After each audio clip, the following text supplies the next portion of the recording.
California. We're going to look at Spanish imperialism, manifest destiny, a master narrative as forces that have been quite subversive to the existence of California Indians. Yet, despite such, we have voices from Indigenous America that continue to speak truths and continue to provide valuable history and cultural connection to the land on which we are now. So we're going to look at the attempt to silence Indigenous voices through genocidal practices and policy, which will be covered by our guest speaker today, Mrs. Reitman-Solas. And we're also going to look at the collaborative efforts to amplify and promote Indigenous perspectives and orientations in today's curriculum. So there have been gains made. We're looking to make even more gains. So one of the questions that we often ask ourselves is as we look at the curriculum as it stands right now, why we continue to promote and glorify Spanish imperialism. And so as you look at the three shifts that are coming across here, sent by another country, and the celebrations and the teaching of this symbolic violence as we see it for those people who are already here, that this continues to be part of the master narrative. When we look at the impact on Indigenous America, we can see the enslavement of people as people came from across the water and looking not to have relationships with those of us who were here, but looking as to how to capitalize from forced labor and how to have that forced labor also generate riches to be taken back across the water.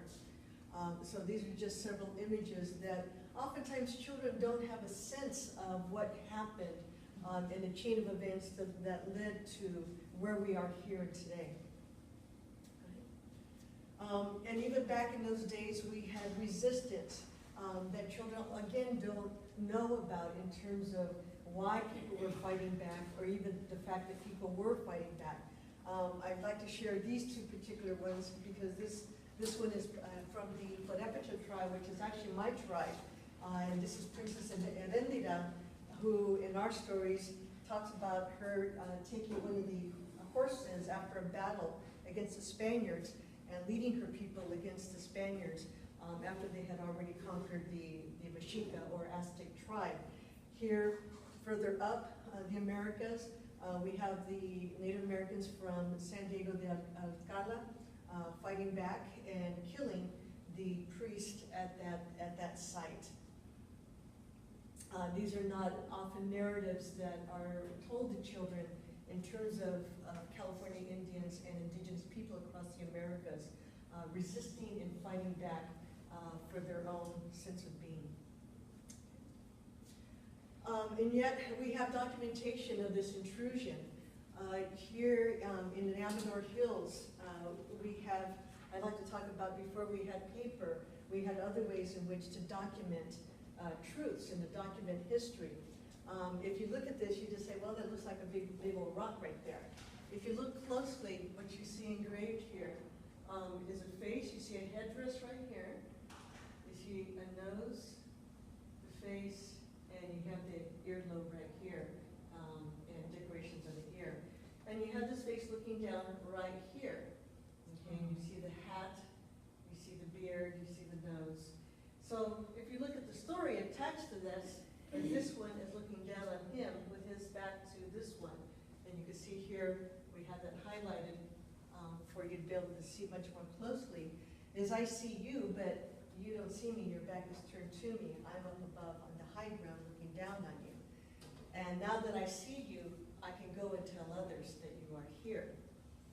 So the other aspect that we look at in terms of communication and California Indian Agency and an Indigenous agency is the communication. And I always love to share that before there was email, there was rock mail.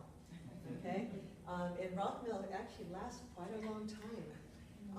Which you see here, again, these items were uncovered in Amador County. You can see the shield right here. You see the face. You see the helmet. These are actually two separate rocks. And you can see a light comparison of somehow they were communicating, formulating these items, and being able to portably go up and down to communicate with other tribes and communities say, this is who's here, this is what they look like, and this is what they're doing, okay? So when we talk about a lot of the uprisings that were going on, we have a sense of communication between the people of the Americas. So we look at California Indian pre-contact tribal territories, you can see how many tribes were here. The missions were communicating the Spaniards coming up in this area, yet we found evidence of observations and intertribal collaboration found up here in the Sierra foothills. Okay, so now I'm going to pass this over to Connie Reitman. Thank you so much, Doctor. As Doctor mentioned, my name is Connie Reitman. I'm the Executive Director for Intertribal Council of California. I'm also Habenapo Pomo from the Clear Lake area up in Lake County, California. And my family's been, our families from that area have been carbon dated to reside there for over 9,000 years. And so you can see, I feel a great attachment to our traditional territory and what we learned from those territories. I am the great-granddaughter of Dr. Fred Hogan, who was a traditional healer among the Pomo tribes. There are 26 tribes of the Pomo Nation. Habenapo Pomo was one of them. And my grandfather, great-grandfather, was a healer.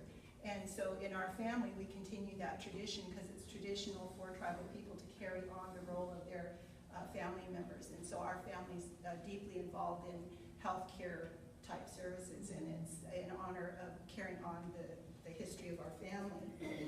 I want to thank everyone for being here because I think this is a unique opportunity to share information that isn't often made available in other events or studies.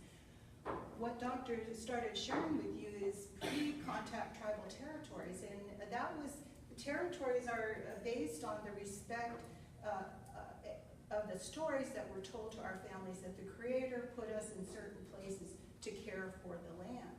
So it isn't just about borders or anything, it's about where the Creator placed our bands or our tribes and where we are to take care of the things that the Creator provided for us. So every day was a thing about giving thanks to the Creator for what He has shared with us.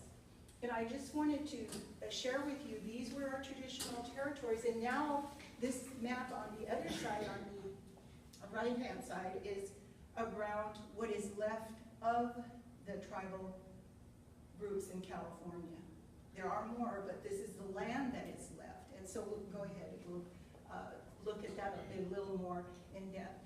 I wanted to share some pre-contact concepts because I think it's important to know where tribal people come from. And if it isn't overtly evident, it is within what we would consider their traditional practices. And so I think familial ties were one of the things that were so important to tribal people. And I think that that is one thing that people hadn't had any idea of around tribal families. The other thing is that many tribes were matriarchal societies. And that is a practice that wasn't known either, because who came into our territories first were either government representatives, the cavalry, or very strong people seeking to take the land.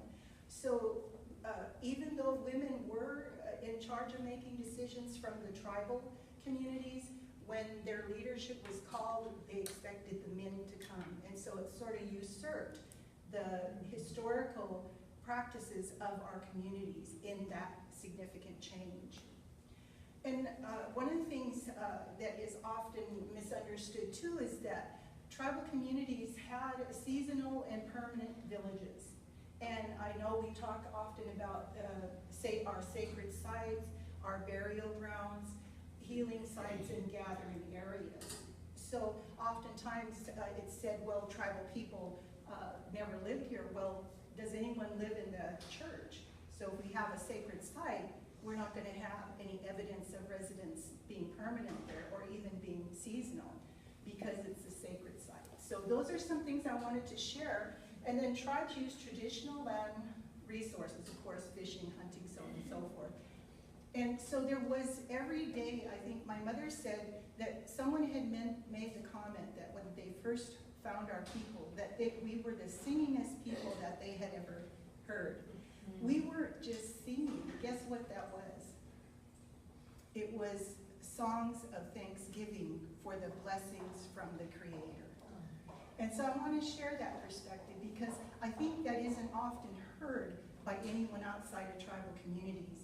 And so when my mother shared that with me, it's a gem I never did forget because it felt so good to me to hear that even as a child. So I guess go ahead and. So as she mentioned, there's the impact of the missions on our tribal communities. And the missions, for the most part, came up as far as San Francisco, but there were other mission efforts throughout Northern California. So for example, the rancheria I come from is called Mission Rancheria because my great-grandfather and his brothers and sisters and relatives had a very significant role in helping bringing the Catholic faith up this far north in California. So these share some of the horrific experiences of tribal people in those missions, which for the most part has not been part of the academic program, either for our children K through 12 or for our higher education institutions. And so we have to bring this out of the historical records so that they become part of the awareness of what impacted tribal people, or any group of people, wherever we live. So, go ahead. So these are just sections of information about what was happening, and as you can see, there were about 500 tribes in California, so that's a lot of tribes.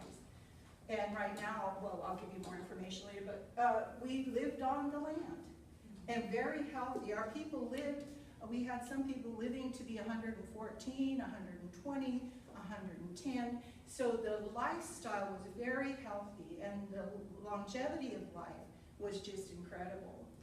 So these are just a little history about some of the reasons why people were here. Fort Ross, of course, was merchandise, you know, fur trade, so on and so forth. So, okay.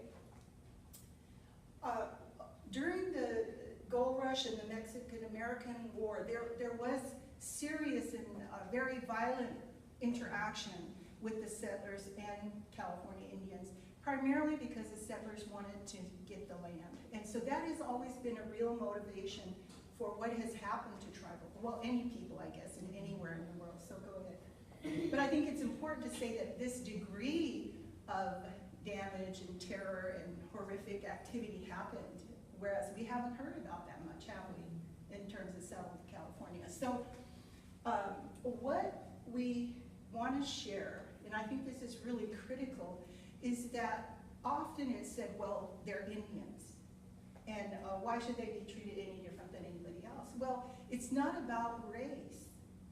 It's about a status. Does that make sense? It's about a status of a group of people.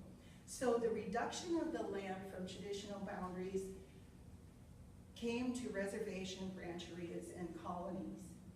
And it was with the agreement that food, shelter, housing, education, and healthcare would be provided in exchange for all the resources we gave up. So in California, if we look at what happened with the resources, this state of California is what, the 8th or 7th economic engine in the world. And I would love to have it acknowledged that part of that reason is because of the resources of this state, that we became the 8th economic engine in the world. So the tribal sovereignty then became one key way of keeping our people together, nations within nations, and that's how we're looked at. So tribal sovereignty is found in the US Constitution, so it's not just something we talk about, it's something that is in federal policy and federal law. So here in California, we had 18 unratified treaties. Our tribal leaders negotiated for millions of acres of land to sustain our people, but those treaties were never ratified. And that was a political game right there because the Congress wanted to satisfy the settling of California. So they did appropriate money in 1906, and 30 years later, a lot of rancherias or reservations were established as a result of it. I think that allowed the state of California to buy the land from California Indians. I think it was like 3 cents an acre. So that's what we were actually paid, 3 cents an acre. So go ahead. So I just want to share the sovereignty of our nations within a nation. So again, it's not about race when you're out there in the social work field or in the education field. It's not about race, it's about a status as a result of what we gave up. So, okay. I think the effort to disengage from the role of the federal government to tribal governments has been consistently, how would you say, worn away and attempted to eliminate. So these came in many different ways over many different years. And so what we know is the 1800s, they talked about assimilating Indians. And so that was what they began to do, is that thousands of Indian children were removed from their families. So go ahead, let's look at the next one.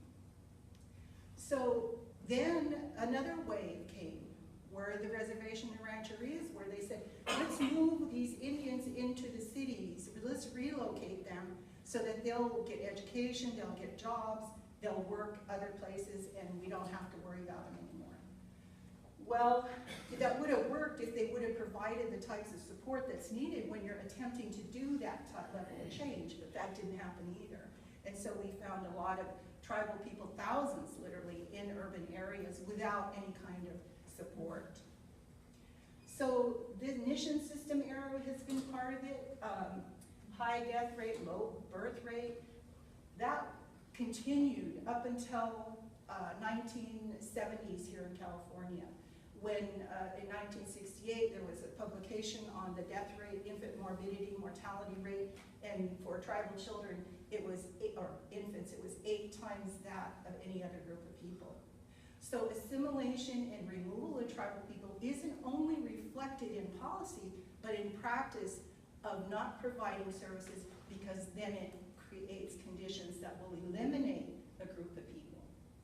So that was a practice too, and it isn't on here, but in the 60s, there were sterilization of thousands and thousands of American Indian women so that children could not be born to the tribes.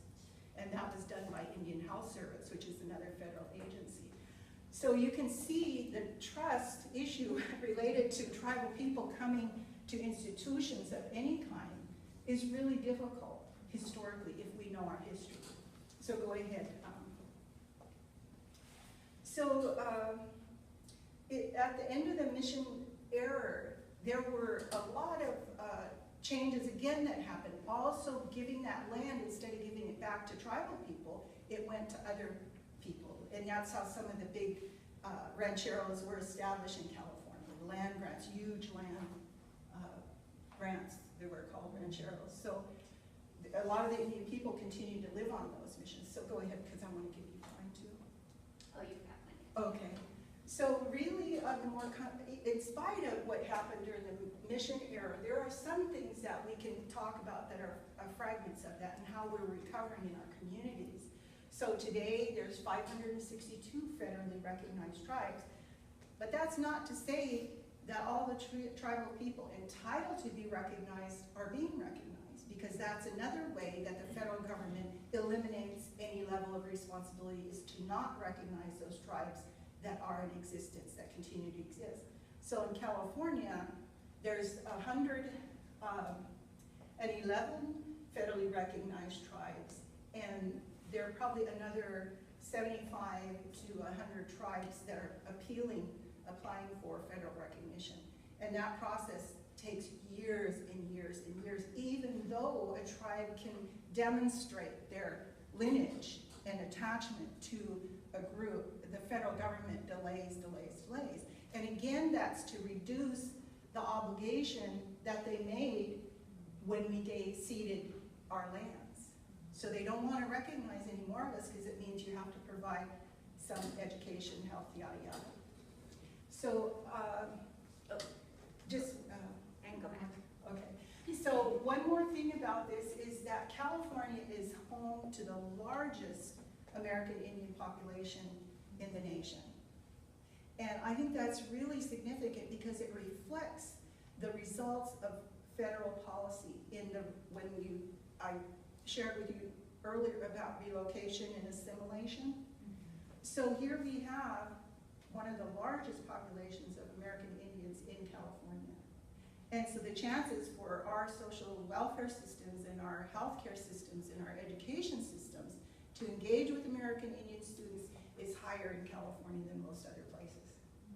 So it really is important for us as tribal people to share some of the cultural perspectives and the remnants of what some of our communities look like.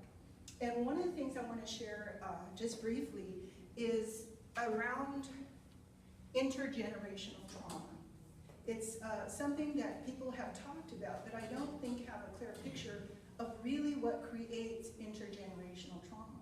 And so if we look at what we've discussed and what a doctor has shared is that year after year, decade after decade of hostile environments, of being bounties being paid for the heads, ears, nose, hair of tribal children and parents and families. That's another period of trauma that tribal people have survived. The removal of many of the children from their homes is another type of trauma that has impacted tribal people. And what comes out of trauma is a lot of not so good stuff, as we know.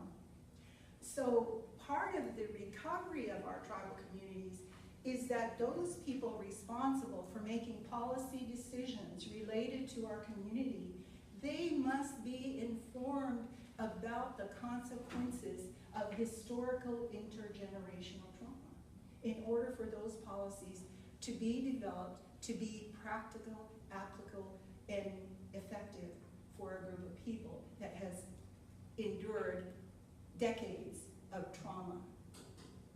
So when we talk about educating Indian parents about how to be parents, we have to remember that because they were removed when they were children, they did not have the same experiences as other families that we are familiar with. So if we're not familiar with the dynamics and the impact of that trauma, how can we create policies, practices, or implement activities that are relevant to create the healing and recovery process? So that's my interest over my lifetime of about 45 years of working in tribal communities, is how do we allow and introduce how trauma has impacted a group of people and how traditional or conventional practices are not applicable until a certain point is reached based on that recovery and healing. So I wanted to share that perspective, not necessarily about what everything is we're talking about today, but there's a deep stream of information and experience that needs to be shared. So I wanted to just bring that out as the last thing. So when we talk about the trauma, when we talk about the reminders, and if we look at true social justice, then we also need to look at restorative justice as well. And how do we rectify this? So similar to when I work with the doctoral students and the students in our graduate programs, it's not just about researching and writing, it's about the praxis of reflection and action, of making a difference with what we know. And fortunately, when we can look at some of the gains most recently that we could celebrate, but it's also restorative in nature. Looking at Assembly Bill 30, making California the first state to bar schools and colleges from naming teams and mascots with the R word, a racial slur for Native Americans. Well, we still have a professional football team in our nation's capital with the R word. There's still people working on that, but nonetheless, to have California taking the lead on this is quite a step. The second one, Assembly Bill 163, creating the American Indian Language Culture Credential and youth certification that supports teaching of heritage and or language, particularly to Native American students. So when we talk about honoring and respecting a culture and a language and the uniqueness and beauty, that it's not just about French or Spanish or other languages that were brought here, but about the languages and cultures that were here already, and valuing those cultures to the point of validating through our credential programs. The next thing that is on the docket is changing the official name of the October 12th holiday to Indigenous Peoples Day. And I was very happy with this last October 12th, in which here at Sac State, that there was a celebration of Indigenous Peoples Day, and we opened with a ceremony over at the Tree of Peace, and there were some protests and demonstrations with students, which I thought was wonderful for student voice. And then the President's Office also had their own acknowledgement of Indigenous Peoples Day. But as we look at how to turn the corner of how we here in California can look to change the tide of everything. As it came up our way, how do we push back, and how do we take the next steps as we look next at California Indian curriculum? So one of the things that has happened, and I have to mention Dr. Crystal Martinez-Soler, who was a graduate of our Master's in Counseling program here at Sac State, and went on to graduate from our doctoral program, and I had the pleasure of serving as her doctoral dissertation chair. And that as she was looking at Indian leadership and what we do with what we know, she and I began to look at California Indian voice, and we started presenting together at various conferences. So that last year, October, we were at CSUS San Bernardino, and we presented and had Greg Castro, who's been one of the main persons behind the California Indian Conference, talk to us about doing an education summit in which we look at changing the curriculum that we have in our California schools.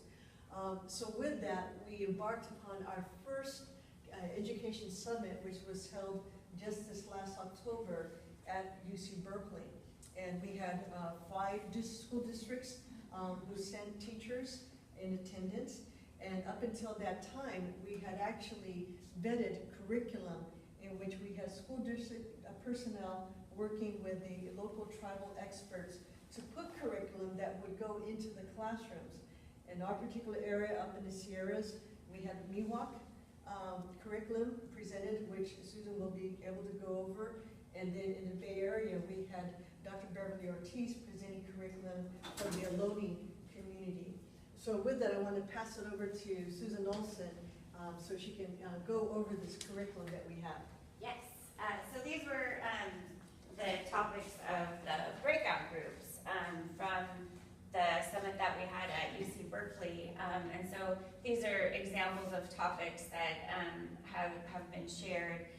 There's now a summit coming up in Reading, and then they also just had one in Monterey where we actually shared a lot of the resources that were used at the UC Berkeley summit. And so, you know, slowly we have a huge groundswell. And so as we're moving forward, we're really trying to look at ways to integrate curriculum about California Indians with local school districts, and then also partnering with the tribes in those same areas so that the curriculum is about the local California Indians that live in that particular area, so that we can increase the change in curriculum from teaching about missions, where they build the mission projects, and learn about how pretty the sites were, and actually go to, from a perspective of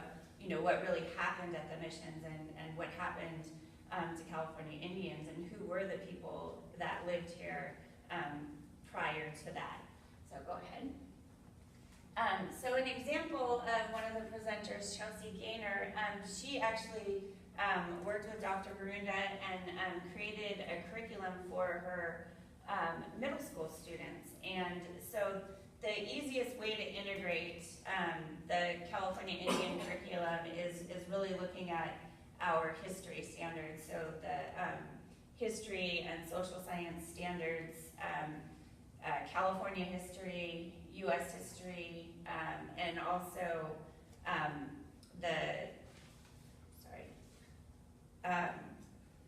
and also including ancient civilizations and history. And so Chelsea's lesson here was for middle school.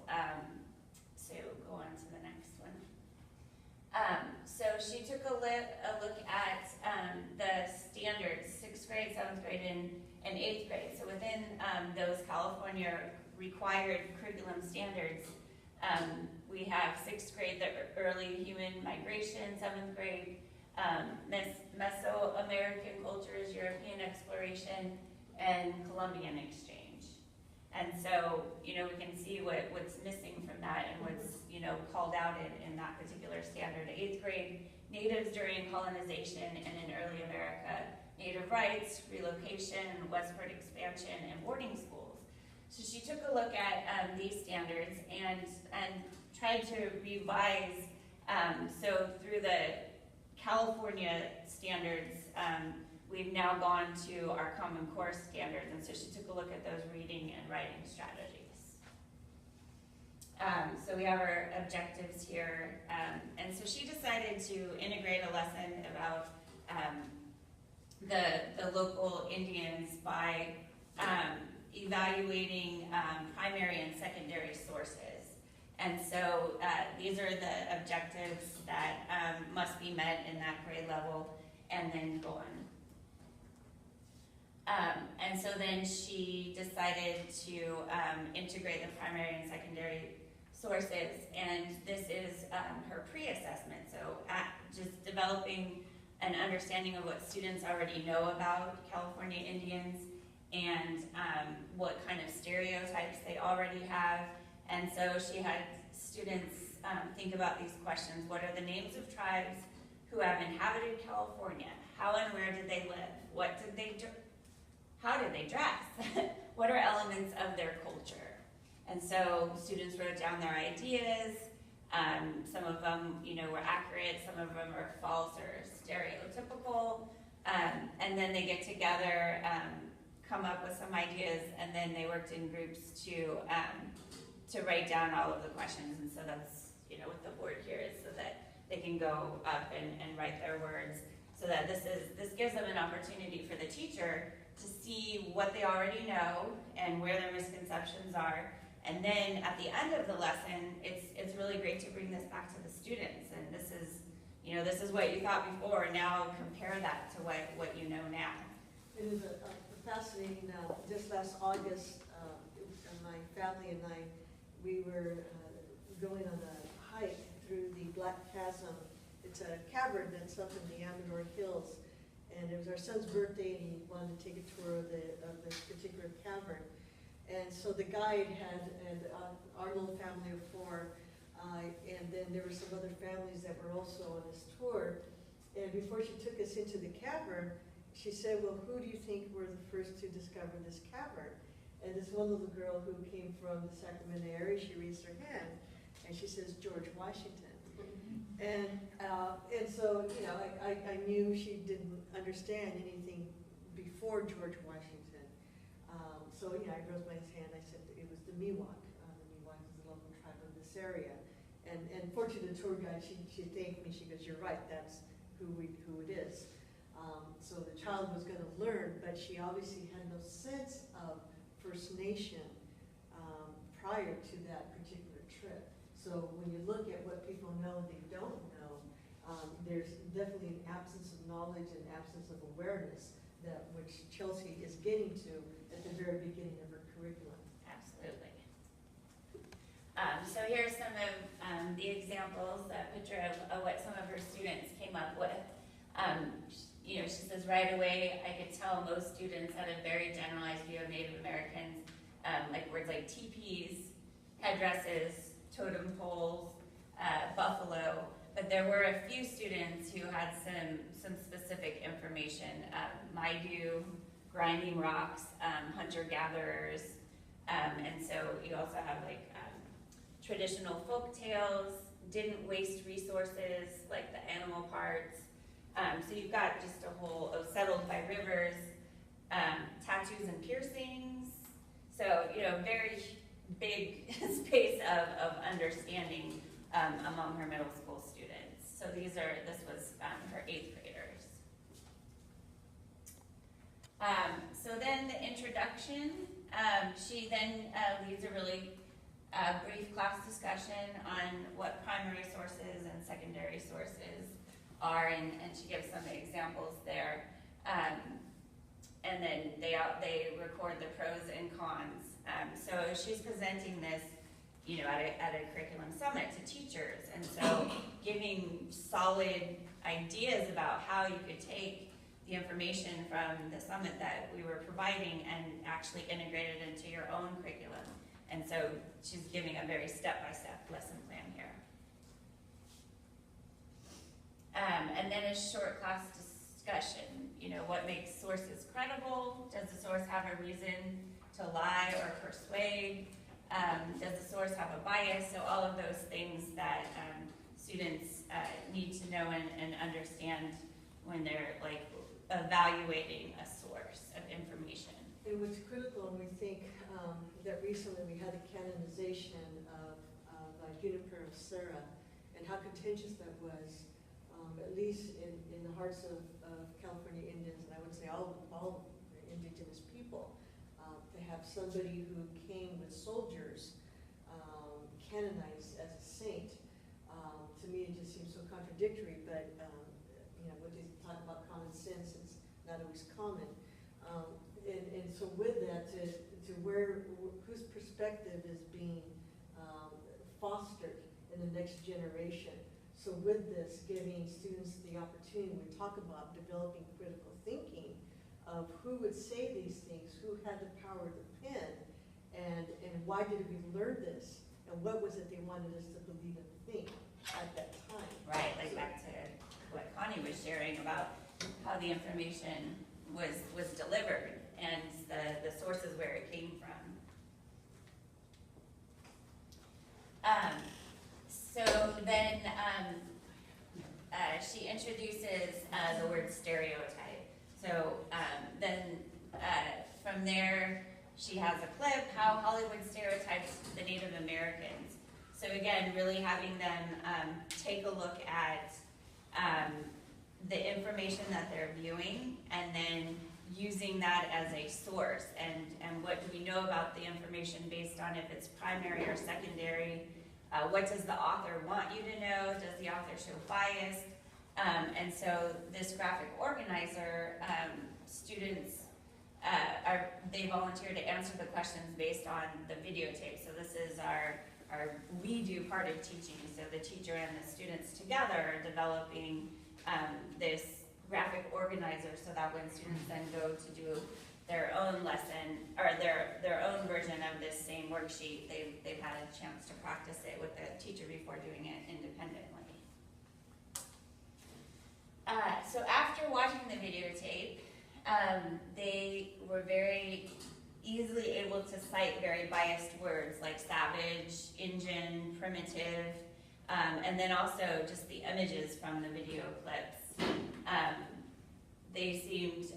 They said that some of the people who were speaking, the activist here, seemed credible because of the background they gave about the person and where they were coming from and what their perspective is. And then of course, little clips from the actual movies were clear stereotypes that the students could see and recognize right away from their definitions.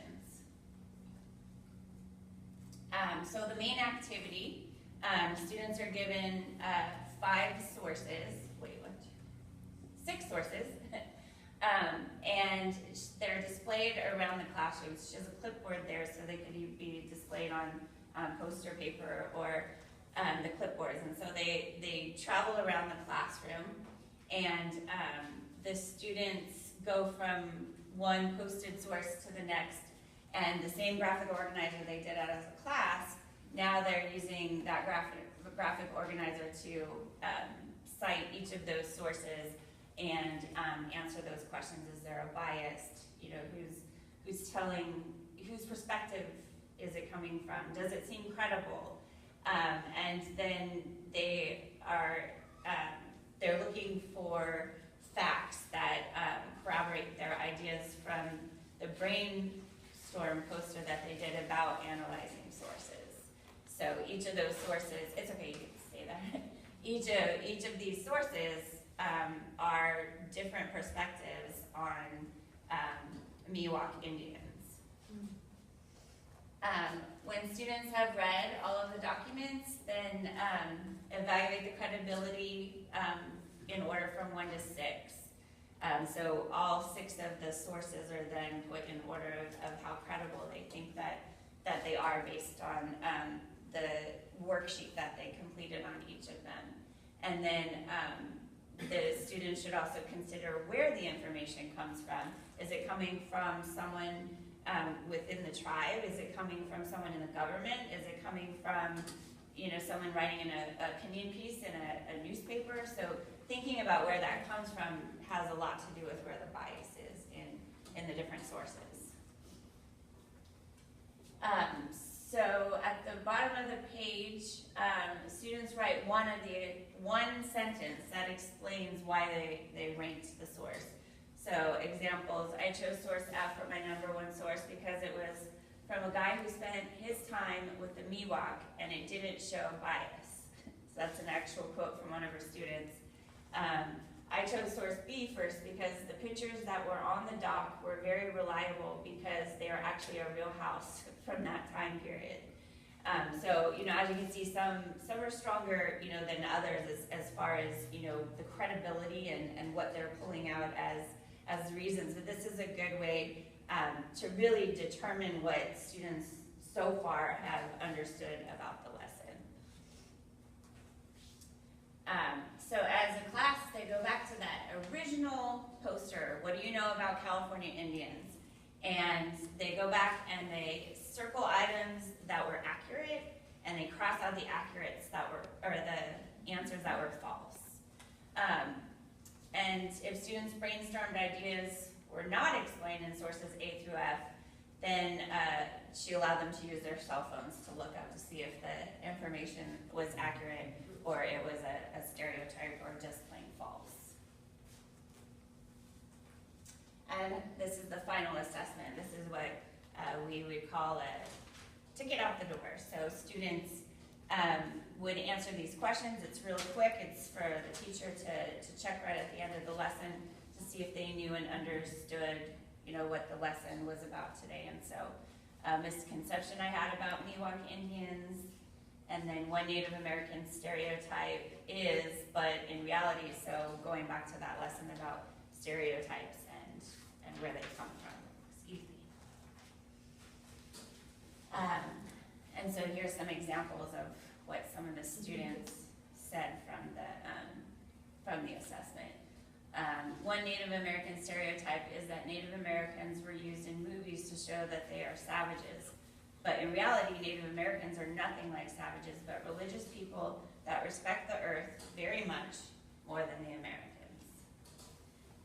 So going through this lesson plan in the workshop that Chelsea put on at UC Davis for teachers, this was, a very moving session for teachers to see, okay, this can be done. I can use my standards. I can do, what's being asked of me, but I can also integrate lessons about California Indians that just are not in the curriculum resources that are available. I was a high school English teacher, and my background is in multicultural education, and I have taught a lot about social justice with teacher candidates, and there's no curriculum that really goes in depth about Native Americans and California Indians, and so that's what's so powerful about the summit and continuing this work is that we will get these types of lessons, from the ground up instead of, waiting for the state of California to determine, there needs to be more in the standards. I love some of these here. The stereotype of the Native American is ridiculous. And what's fascinating is for the past 3 years, I've attended the California Indian Conference. The first time that I went was 3 years ago with Crystal Martinez-Soler, and then of course going to San Bernardino, and then this last one in Berkeley. And I always felt there was a lot of pain that I would see with my brothers and sisters from the California communities in talking about the issues.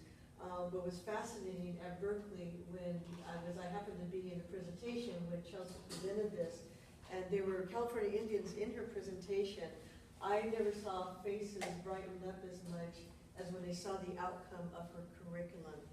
So when we talk about how we can address these stereotypes, the negative information, the false information that's been out there, and that, our kids are bright, they're bright. And with provided the tools and just the facilitation to come to their own conclusions, that they get it. And so we're fortunate to have Dr. Coughlin join us here, who was actually part of our team here. And we're going to have a meeting with Dr. Coughlin afterwards with Connie, because our hope is that we can have not just kids in the schools where Chelsea is, and our Sutter Creek teachers who are also taking on this curriculum, but that we can go statewide and look at how we can provide these sorts of outcomes throughout California. And then this was Chelsea's final summary, that students were able to distinguish between factual and stereotypical information. Students learned that Native American groups are unique and diverse. Students practice sourcing skills and differentiation between primary and secondary sources, which is, a key standard. And that, I think it's it. And that's it. So, I didn't, did you want to?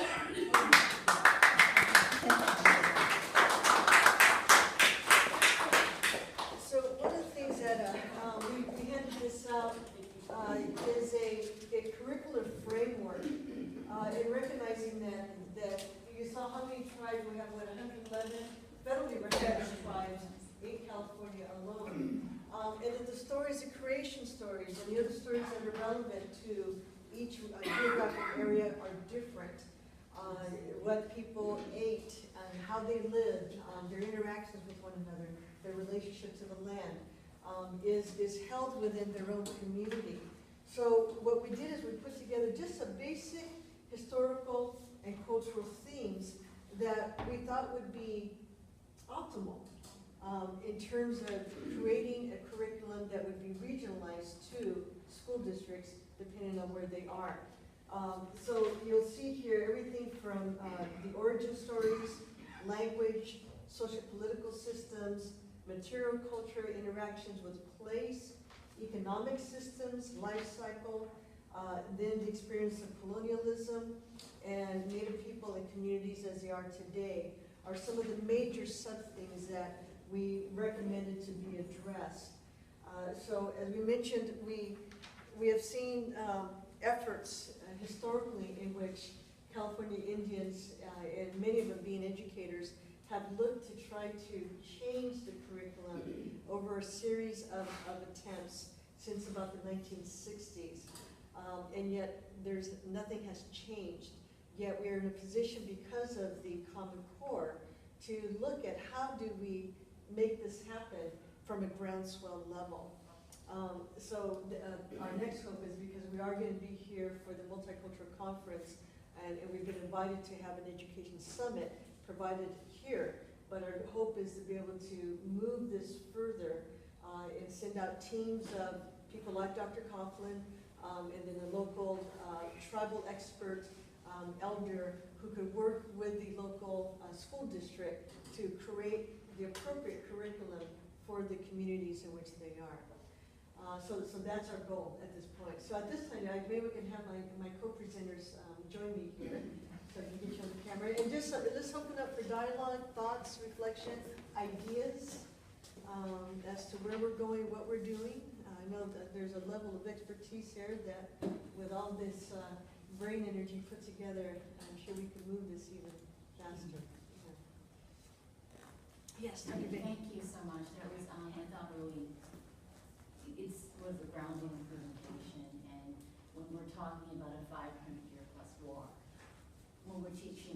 I teach in education is 3 R's. It's representation, it's recognition, and it's redistribution. And how do you address those 3 legs as a political project? So representation, and then what was the other one? The Recognition, Recognition. self-recognition piece with the renaming, and then redistribution. Redistribution. It's about the land. Yeah, yeah, and about access to the curriculum of whose knowledge and whose perspective. And if I go back to the carving, and you figure if we date that, we're looking, we're pretty sure that was Juan Bautista whose drawing that was on the rocks. We're looking, that was probably about 1770 something. So we're looking at well over 240 years that has been there, sitting on those rocks. And yet, that's a historical record, right? Then when we talk about that California Indian perspective, kids need to know about that. Yeah, absolutely. I think one of the things for me is to really look at how traditional values and principles and practices impact our communities today. Because I think if we look at the economic development that's happened in rural areas of California as it relates to what tribes have been doing, there are evidence of traditional beliefs and practices in how tribes are sharing their wealth. And we don't see that in most economic development scenarios in terms of how that economic development results in philanthropic activities.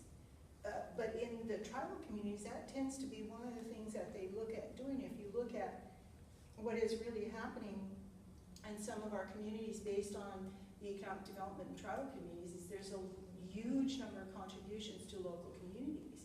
And you don't see that in other business enterprises.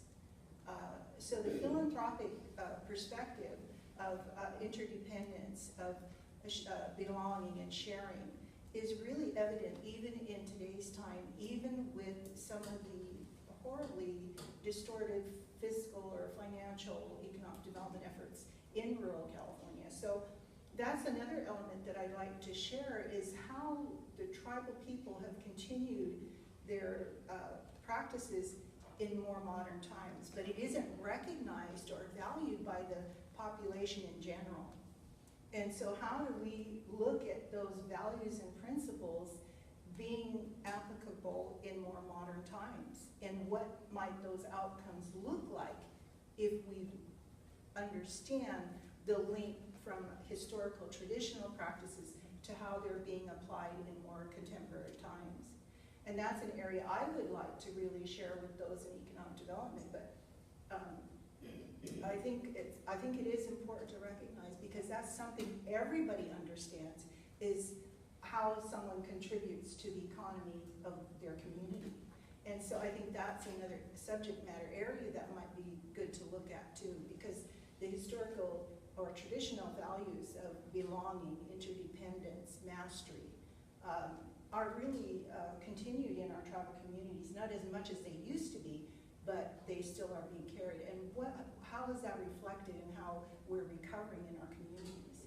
How is that being part of that recovery process? So that's another aspect of it. And the education of people who are working in our communities is so important, because it supports that growth and development. And that's what we're really looking at as we struggle to come out of these economically depressed areas or economically depressed environments of our tribal communities. So I know years and years ago, when we talk about community development, people were saying, well, Connie, you can't consider what is happening in the social arena as part of the economic development of a community. And I'm going, wait a minute, how do you separate social welfare from economic welfare of a community? And so it's sort of, in the academic arena, there's silos. You know, you're economic specialist, you're a statistician, you're a whatever. And so the way that we've evolved the education of our people isn't where we understand the impact of our silos and other silos. It's how we look at the success we have within those silos. So this is part of a change we're looking at in the human service field, in that we need to see improve the degree of interdisciplinary activity to achieve intended outcomes. And so I think that's what we need to look at as we grow and develop in the field of human services. But anyway, that's just a perspective based on the traditional practitioner's training. So that's what only thing I can share with you. So that's what I want to share with you. And I think it's a good lesson in looking at historical, cultural practices influence on modern day economic and community development, and why that's so important, especially if we want to help a particular group of people survive. And that's where my interest comes from, is helping my people survive for the next 7 generations. Yes, thoughts or questions that people would like to share? Observations? I have a question. What have you guys run into right now, like in terms of presenting these individuals? Have they been receptive, or? Yeah, I would say from the presentations we did at Berkeley, the success. I was sharing with Connie before we came here that we had the 5 school districts recognize that we knew were in attendance. There was one woman, she was Muslim identified, came from another country, and was learning from the presentations and then asking the questions as to how do I prepare my students so that when I take them to the mission, they go with an understanding and context of what really happened there. And I appreciated that. So that sense of that we also have to re-educate teachers, because most of us all grew up with that concept of that the missions were these lovely places and we take our children there on trips on the weekends and so forth. And that's why Dr. Lorimer, who is from CSUS San Bernardino, the book that she's having published by Great Oak Press, which is funded by a Native American group down in Southern California, that she looks at why have the missions been such an emphasis and so centralized in our curriculum and from the perspective in which they've been touted. So we can't just say we don't want you to do this, but what is it that we would like you to be able to do in the classroom? And we have Mimi Coughlin here, who Chelsea Gaynor is one of her students, so you can see the outcome of somebody who has that social justice framework and being able to accelerate the understanding of what children have. Say, wait a minute, why were we taught this misinformation in the past? We even have to do that as adults for ourselves. Yeah. So we're at that place right now where we're having to let go of the past, understand why we were taught that, but then what do we replace it with to have an inclusive curriculum of all people. And right now we're in a time and place where there's a lot of divisive language and there's a lot of othering. And so given what we know that what has happened even in our own nation with that sort of rhetoric, that how do we make sure that we become much more united in times of challenge rather than divided? And we see that we lose so much of what everybody has to offer here when we suppress people. And I think we can learn that from what has happened with California Indians, and now we can say, let's correct that to the greatest extent possible.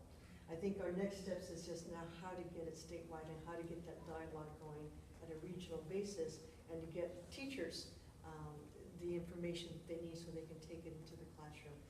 Some of the calls that we've gotten, and I think Dr. Cowan can attest to this, just even not knowing how to address certain items, like, is it okay to use the word tribe? How do I talk about genocide?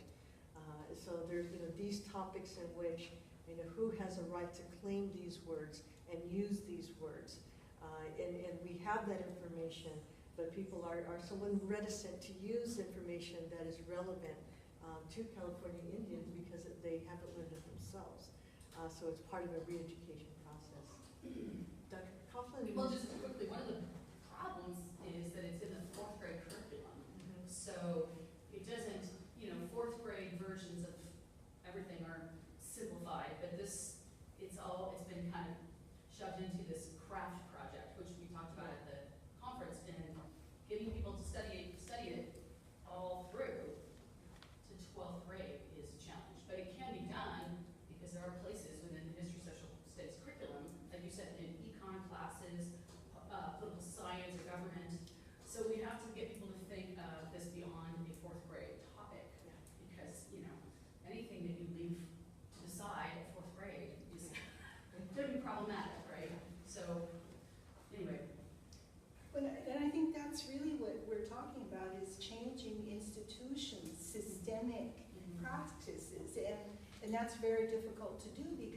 everyone who's got their doctorate degree is invested in those existing systems.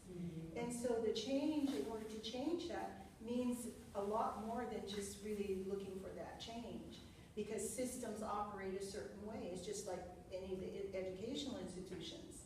They have processes. And so when we were trying to get change in the curriculum, one of the biggest blocks we were up against is the fact that the textbooks for public schools are only revised every 10 or 15 years.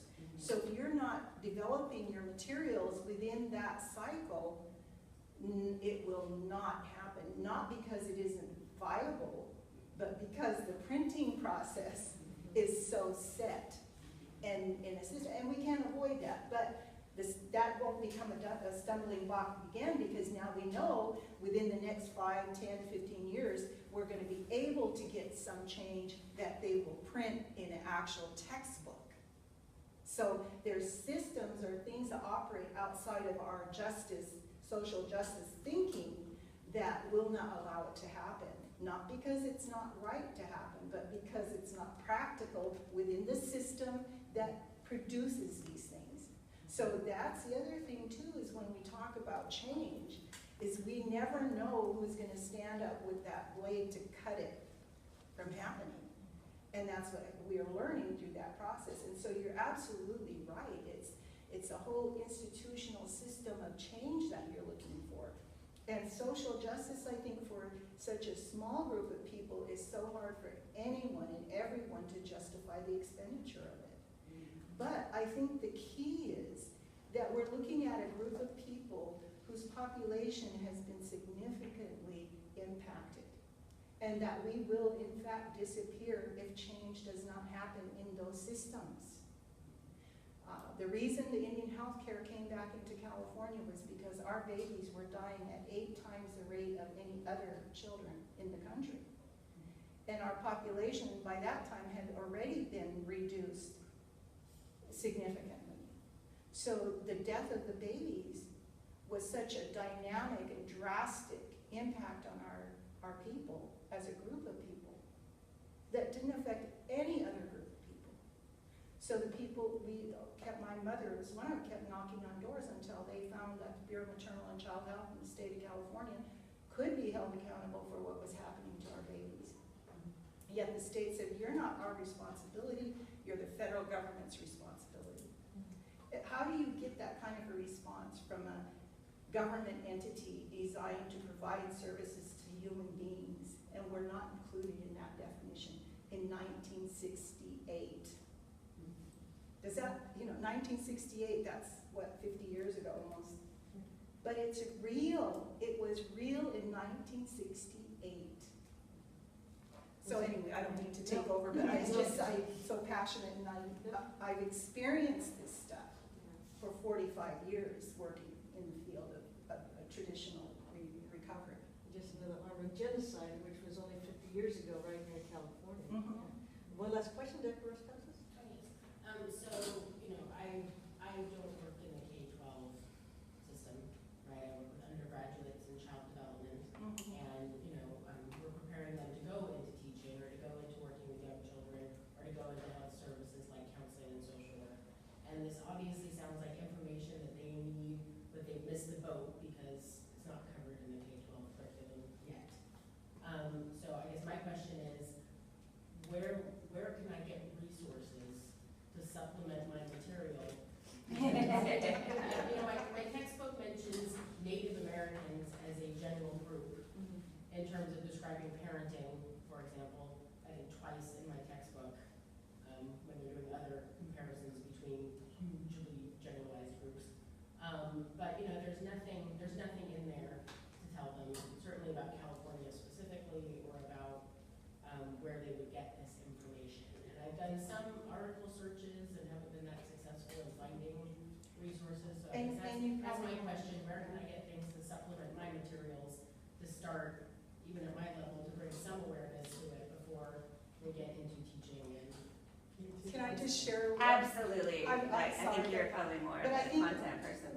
One of the perspectives I want to share about education is understanding when children come to you where they're coming from.